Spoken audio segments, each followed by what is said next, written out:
Okay, this is module 4, workplace welfare. Learning outcome. We're going to cover welfare facilities, first aid safety signs, workplace stress, drugs and alcohol, workplace conflict and violence. So welfare facility, so what your employer needs to provide. So the law states that employers must provide suitable and sufficient welfare facilities for the well-being of their employees while at work.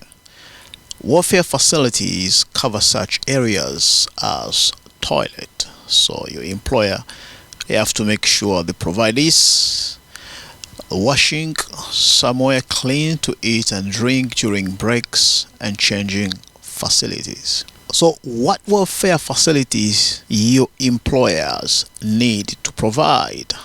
The extent of the facilities that the employer need to have in place will depend somewhat on the number of employees you employ and the work they will be undertaking. But as a general guide, you need to provide the following: enough toilet and wash basins for those expected to use them, including disabled toilet, where possible separate male and female facilities. Very important. Clean, well lit and ventilated facilities, hot and cold running water. Now, first aid at work. People at work can suffer injuries or be taken ill. It doesn't matter whether the injury or illness is caused by the work they do or not. It is important to give them immediate attention and call an ambulance in serious cases. You should make arrangements to ensure this happens. It can save lives and prevent minor injuries becoming major ones. Now, what are your employer's legal duties? The Health and Safety First Aid Regulations 1981 require employers to provide adequate and appropriate equipment, facilities, and personnel to ensure their employees receive immediate attention if they are injured or taken ill at work. Now, these regulations apply to all workplaces, including those with less than 5 employees to the self-employed. Now, the minimum first aid provision on any work site is a suitably stocked first aid kit, an appointed person to take charge of first aid arrangement, information for employees about first aid arrangement. Now, what should you consider when assessing first aid need? Employers are required to carry out an assessment of first aid need. Now, this involves consideration of workplace hazard and risks, the size of the organization, and other relevant factors to determine what first aid equipment, facilities, and personnel should be provided. Now, who is an appointed person?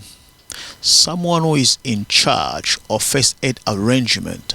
This includes looking after the equipment, facilities, and calling the emergency services. So, what is a first aider? A first aider is someone who has done training appropriate to the level identified in the need assessment. First aid safety signs. First aid signs enable you to highlight first aid procedures and policies to visitors and employees. It's an essential component of your workplace's first aid policy and may be required to ensure compliance with HSE guidelines. Displaying first aid signage point people in the right direction in the event of an emergency and ensures that any customers and staff members are aware of the steps to take. Okay, now let's go to module exercise. So you're going to choose the correct answer. Number one, the law states that employers must provide suitable and sufficient welfare facilities for the well-being of their employees while at work. A, correct. B, false. Number two, it's a legal requirement for all employers in the UK to provide lunch for all their employees. A, correct. B, false.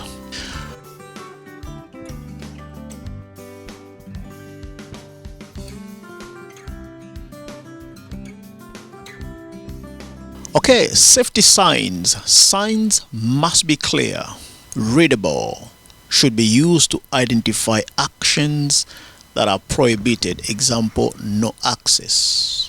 Safeguard that must be followed. Example, ear protection must be worn.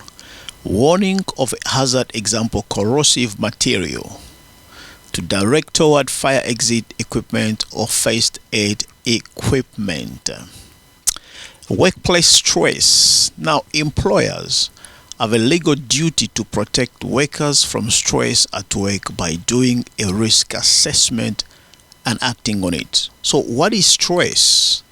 HSC defines stress as the adverse reaction people have to excessive pressures or other types of demand placed on them.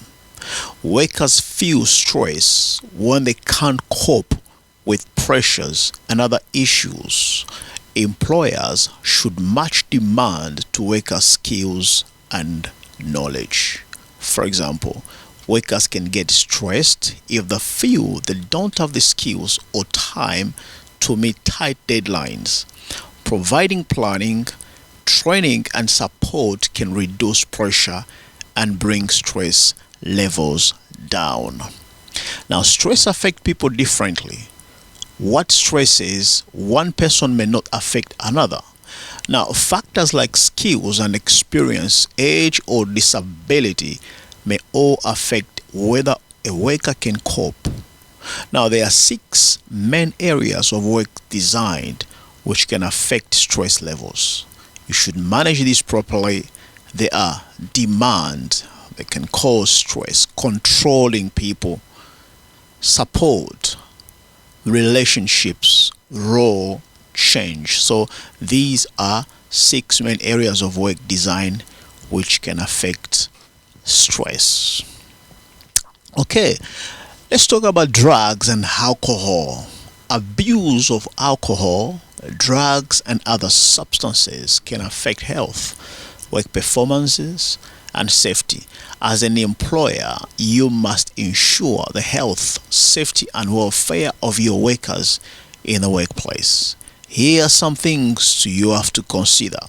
Workers also have a duty to take reasonable care of themselves and others who could be affected by their actions while they are at work. You may wish to involve organizations that can offer help and support or give your workers their contact details. Now, if you decide that strict standards are needed because of safety critical jobs, then agree procedures with workers in advance. Now, if you decide that workplace drug testing is appropriate, you may need to consider the type of testing, how the sample is collected, and how to prevent its contamination.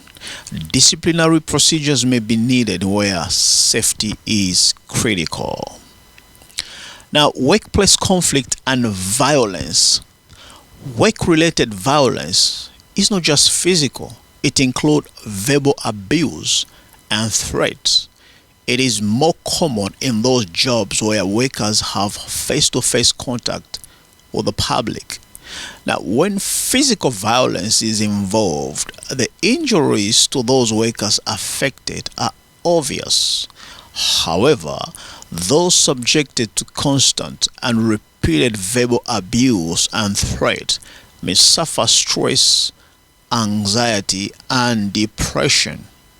Now, workers who interact directly with the public, particularly where money is involved or where age-restricted goods are sold, are more likely to face aggressive or violent behavior. Now, what can I do if violence at work is an issue? Consider whether the layout of the work area adds to the problem. Ask this question: is there a safe area to count cash? Are there areas where attacks could take place without being witnessed? Can entry be controlled? And do you know who is in the workplace? Ask your employees whether they ever feel threatened and encourage them to report incidents. Keep detailed record, including those of verbal abuse and threat. Try to protect what might happen. There may be a known pattern of violence linked to certain work situations. Make sure you train your employees so they can spot the early signs of aggression and avoid it. Consider physical security measures, example CCTV or alarm systems and coded security locks.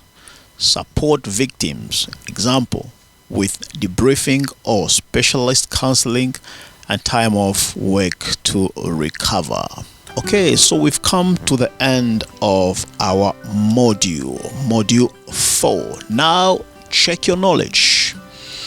So what you're gonna do, you're gonna choose the correct answer. The first question: when lifting heavy object, you should keep one hand free at all times, keep your back slightly at all times, make sure that your leg muscles, not your back muscles, do the lifting. Keep your arms extended so the object is aware your body at all times. Number 2, employers have a legal duty to protect workers from stress at work by doing a risk assessment and acting on it. Correct or false? Number 3, abuse of alcohol, drugs and other substances can affect health, work performance and safety. A, correct. B, false. C, not sure. Number 4, which of the following rules contribute to a safe, accident-free work environment? A, take adequate time. B, correct and safe condition immediately or report it to a supervisor. C, do it safely the first time. D, all of the above. Okay, congratulations. We have come to the end of module 4, warfare facilities at work. So next module will be module 5, and we'll be covering manual handling and display screen equipment. Thank you so much, and I'll see you in our next module 5.